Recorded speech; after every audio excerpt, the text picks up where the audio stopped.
now weighing 35 kilos, they prepare to go to the coast. Trading in down in camouflage to slip with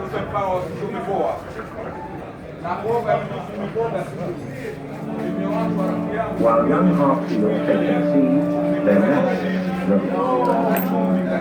polar bears spend most of their lives on the frozen pack hunting seals. Off the northeast coast of Russia, in the Chukchi Sea, is a small island called Lanka. It's the destination for one of the most important fairs.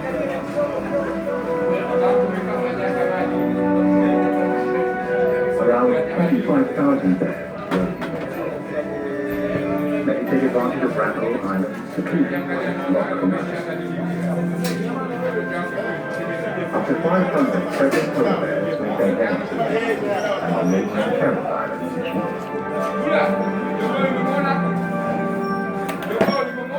It's the highest density. Polar bears aren't really white. They look that way because their fur reflects light. Below, black skin absorbs the sun's heat. Stretching over 7,000 square kilometers, Randall Island is almost the size of